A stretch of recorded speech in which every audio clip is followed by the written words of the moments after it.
अब हम question number 6.5 का भी बच्चों क्वेश्चन नंबर 2 कर रहे हैं, फिर क्वेश्चन 1 का सो पार्ट 2 कर रहे हैं। ठीक है, अब ये मेरे पास एक क्वेश्चन 2 में राइट ट्रायंगल दी गई है। पहले जैसे मैंने बताया सी किसको प्रेजेंट करता है बच्चों, गैमा को, और बी किसको करता है, बीटा को, या बस बीटा है, और ए किसको शो करता है भी, अल्फा को। तो ये मेरे पास सर्कल है, तो मैंने इन साइड्स के इन ट्राइंगल के अंदर इनके एंगल मेंशन किए। सी करता है गैमा को, बी बीटा को, ए अल्फा को। प्रीवियस लेक्चर में मैंने बताया कि ए आपस इसका एंगल अल्फा है, बी को प्रेजेंट करेंगे बीटा से, ठीक है, और सी को प्रेजेंट करेंगे गैमा से। तो ये आपने इनके एंगल अंदर मेंशन कर लेंगे, इजी हो जाएगा क्वेश्चन आपके लिए। अब यहाँ पे मेरे पास टू साइड्स गिवन दी गई हैं, ठीक है। फाइंड आपने कौन सी करनी है, ये मेरे पास y है, ये z है, और ये वाला आपके पास क्या दिया, x दिया गया है। बच्चों यहाँ पे आपने x की वैल्यू फाइंड करनी है, इसकी वैल्यू फाइंड करनी भी, x की वैल्यू आपने फाइंड करनी है। तो यहाँ पे देखा जाए मेरे पास बीटा कितना है 90, गैमा कितना है π/4। अब जानते हैं sum of three angles alpha plus beta plus gamma equal किसके होता है 180 डिग्री की। Sum of three angles is equal to 180 degree होता है, ठीक है। पहले मैंने बताया ना sum of three angles 180 degree कैसे होता है। तो यहाँ पे देखिए बच्चों मेरे पास एक ट्राइंगल है, ठीक है। इस ट्राइंगल के जो आपस थ्री साइड्स और थ्री एंगल्स कितने होते हैं 60 डिग्री के, ये तीनों 60 की होती है। ये ए है, ये बी है, और ये वाला सी है। 60 प्लस 60 प्लस 60 कितना आएगा भाई 180। तीनों एंगल्स को ऐड करते मेरे पास कितना बनता है अभी 180 डिग्री। इसलिए आप कहते हैं कि सम ऑफ थ्री एंगल्स आपस कितने होते हैं भी 180 डिग्री होते हैं। अब नेक्स्ट देखिए मेरे पास अल्फा की वैल्यू कितनी आ रही है π/4। यहाँ पे आप जो लिखेंगे π/4 मेरे पास अल्फा की वैल्यू होगी। बीटा कितना है 90 डिग्री, गैमा नहीं है एज तो लिखा रहेंगे, इक्वल कितना आना है 180 degree. Gamma is equal to 180 degree as 90 plus का इधर आके माइनस का हो जाएगा भी, π/4 प्लस का इधर आके किसका हो जाएगा भी माइनस का। तो यहाँ पे आपने 180 डिग्री माइनस 90 डिग्री, तो पाई की वैल्यू कितनी होती है बच्चों 180। 180 को 4 पे डिवाइड करते हैं, कितना आंसर आ जाएगा भी 45 डिग्री, ठीक है। कितना है अभी याद कर लेना, ये पाई को आप मेंशन करते हैं 180 पे, तो 180 को 4 पे डिवाइड करते हैं, कितना आंसर आ जाएगा 45 डिग्री। 180 में अब माइनस कर दे 90, कितना बचेगा 90 माइनस कितना आ गया अभी 45 डिग्री। फिर आप माइनस करें 90 में 45 को कितना आएगा बच्चों 45 डिग्री। आपस किसका आंसर आ रहा है गैमा का 45 डिग्री आ रहा है। तो यहाँ पर लिख लें गैमा का आंसर मेरे पास 45 डिग्री, ये भी 45 है, ये भी 45, ये 90, टोटल कितना हो गया 180 डिग्री, ठीक है। टोटल कितना हो जाएगा अभी 180 डिग्री। अब आपने फाइंड करेंगे y मेरे पास स्क्वायर रूट 3 वैल्यू आ रही है, x भी फाइंड करना है, z भी फाइंड करना है, ठीक है। इसमें आपने फाइंड करना आपका वैल्यू साइड्स कौन सी वैल्यू फाइंड करनी होती है x y और एंड z, ये आपने इनकी वैल्यू फाइंड करनी है। क्या फाइंड करेंगे इनकी वैल्यू आपने जो फाइंड करनी है, ठीक है। फाइंड करेंगे x y and z value, इनकी वैल्यू हमने फाइंड करनी है। तो यहाँ पे मेरे पास y दिया गया। अब आप ऐसा ही करें कि कोस ले लें, साइन ले लें, चाहे tan ले लें, कि आपके पास परपेंडिकुलर एज इट आ जाए, परपेंडिकुलर लाजमी आना चाहिए। अगर मैं एंगल आपके पास लूँगा भी 45 डिग्री का, तो ये आपके पास क्या होगा परपेंडिकुलर, ये हाइपोटेन्यूस 90 के सामने, ये वाला क्या है बेस है, ठीक है, ये वाला क्या आपके पास भी बेस है। तो यहाँ से मैं ले लेता हूँ साइन 45 डिग्री, साइन 45 डिग्री। 45 से मुराद अब ये भी 45 है, ये भी 45 है, इन दोनों में से आप एक लेने चाहे जो मर्जी लेनी, ठीक है ना, वैल्यू सेम एज इट आएगी। तो मैंने ले लिया भी ये वाला एंगल लिया 45 डिग्री। साइन होता है perpendicular over hypotenuse, perpendicular over hypotenuse. तो परपेंडिकुलर बच्चों मेरे पास कितना आ रहा है y और हाइपोटेन्यूस कितना आ रहा है z, तो यहाँ पे आप लिखेंगे z। साइन 45 इक्वल होता है 1/√2। ये आपने प्रीवियस टेबल में याद करवाया हुआ आपको, लेक्चर प्रीवियस लेक्चर में अपलोड भी किया हुआ टेबल, आप नीचे याद कर लेना। इन सब की वैल्यू को अच्छी तरह प्रिपेयर करना है। 1/√sin 45 डिग्री की वैल्यू है।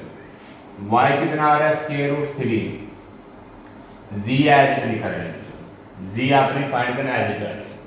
यहाँ से z डिवाइड इधर आके मल्टीप्लाई होएगा, ये डिवाइड वैल्यू हो रही है, इधर क्या हो जाएगी मल्टीप्लाई, √3 मल्टीप्लाई √2 कितना आएगा अभी √6 आ जाएगा।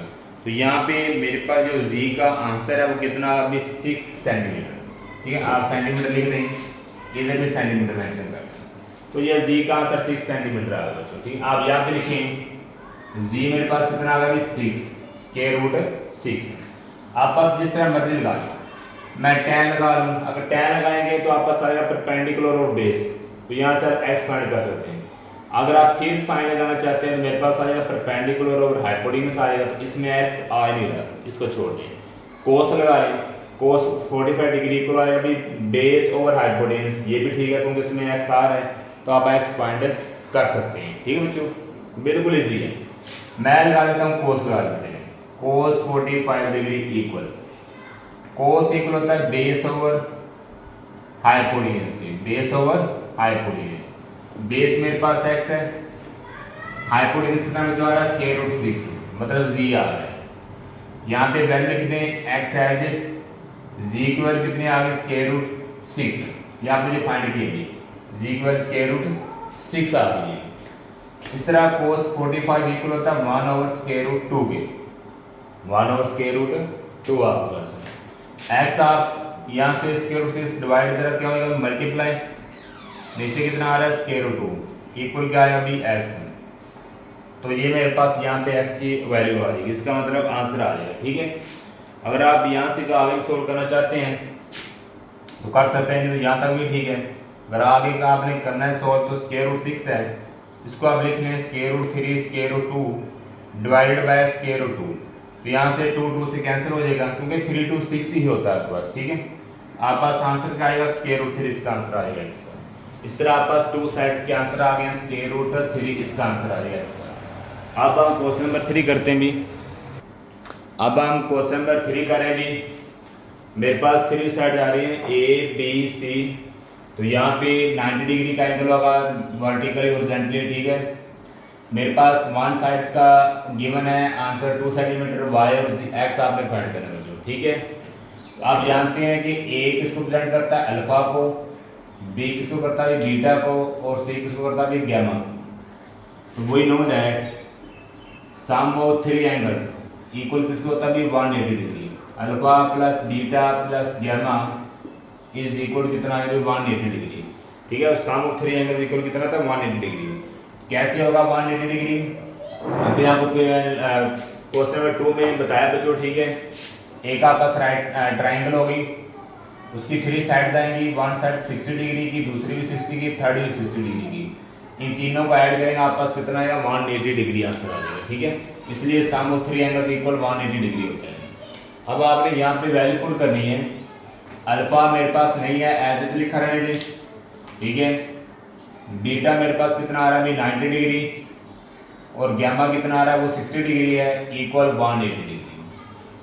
तो यहाँ पे alpha equal 180 degree minus 90 plus का इधर आगे माइनस का हो जाएगा, 60 प्लस का इधर आगे भी माइनस का।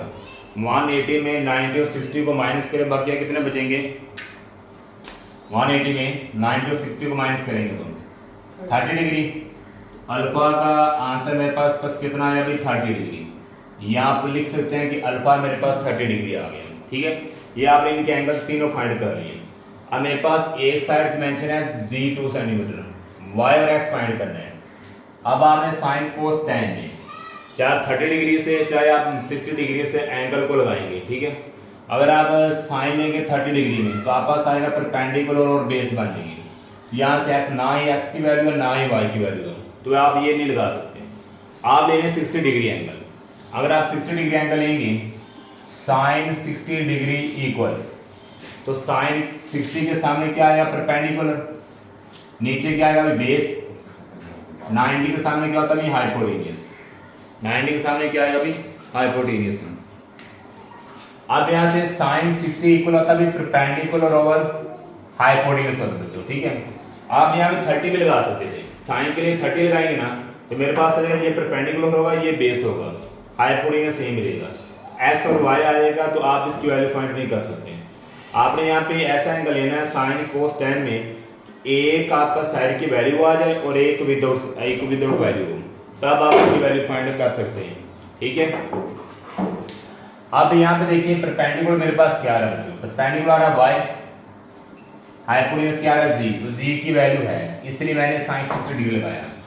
अगर आप कोस 60 लगाना चाहते हैं वो भी लगा सकते हैं। कोस 60 इक्वल किसको होता है, कोस 60 डिग्री बेस ओवर हाइपोटेन्यूज आएगा, बिल्कुल base over hypotenuse, base x आएगा हाइपोटेन्यूज जी, तो यहाँ पे भी आप जी की वैल्यू लगा सकते हैं, ए की वैल्यू आ जाएगी, कोस 60 की वैल्यू पुट करेंगे तो ए का आंसर आएगा साइड का। ठीक है, आप यहाँ पे tan लगा लें, tan आ जाएगा मेरे पास भी, tan 30 लगाएंगे, परपेंडिकुलर ओवर बेस आएगा एक्स और वाई नहीं फाइंड हो सकता, tan 60 लगाएंगे, परपेंडिकुलर और बेस नहीं फाइंड हो सकता है। ठीक है, परपेंडिकुलर और बेस नहीं फाइंड कर सकते क्योंकि ना ही y की वैल्यू है ना ही x की, आप साइन 60 या कोस 60 में एक लगा लें दोनों में से। अब देखेंगे यहाँ पे मेरे पास आ रहा y और z, तो y की वैल्यू बच्चों कितनी है, y एज इट रहेगा, z कितना आ रहा है, z मेरे पास आ रहा है 2 सेंटीमीटर, तो z की वैल्यू कितनी आ गई 2, साइन 60 है स्क्वायर रूट 3 ओवर 2 वैल्यू होती है साइन 60 डिग्री की। ये आपने टेबल अच्छी तरह लर्न कर लेना है, ट्रिगोनोमेट्रिक रेशियो वैल्यूज मैंने आपको प्रीवियस लेक्चर में टेबल में सारी वैल्यू भी लिखवाई है और उन वैल्यू को कैसे फाइंड करते हैं वो भी मैंने 6.4 का क्वेश्चन नंबर 1 करवाया है, उसमें आप इस तरह देख सकते हैं। y ओवर 2 आ गई, 2 से बच्चों कैंसिल कर दे, मेरे पास कितना आएगा भी स्क्वायर रूट 3, तो y साइड का आंसर कितना आ गया भी स्क्वायर रूट 3y का आंसर आ गया। अब आपने फाइंड करना x के लिए tan cos sin जो मर्जी लगाएं, क्योंकि ना अगर आप साइन लगाएंगे परपेंडिकुलर और हाइपोटेन्यूज आ जाएगा। ठीक है, 30 डिग्री के लिए ऐसे लगा लें, चाहे आप 60 के लिए ऐसे लगा लें, जिस तरह मर्जी लगा लें। ठीक है, तो यहाँ पे साइन भी लगा सकते हैं, साइन 60 लगा सकते हैं क्योंकि वो तो हमने फाइंड कर लिया, y निकाल लिया वहाँ से, साइन 30 लगा लें आप फाइंड कर सकते हैं, x फाइंड कर सकते हैं क्योंकि 30 डिग्री के सामने क्या आ जाएगा परपेंडिकुलर, बेस इधर शिफ्ट हो जाएगा, परपेंडिकुलर इधर आ जाएगा, जो एंगल लेंगे उसके सामने हमेशा परपेंडिकुलर होगा, ये बात ध्यान रखना है। अगर आप कोस लगाना चाहते हैं कोस 60 लगा लें, कोस 60 लगाएंगे बेस और हाइपोटेन्यूज, बेस एक्स आएगा हाइपोटेन्यूज ये आपके पास आ जाएगी, तो यहाँ से फिर आप एक्स की वैल्यू फाइंड कर लेंगे।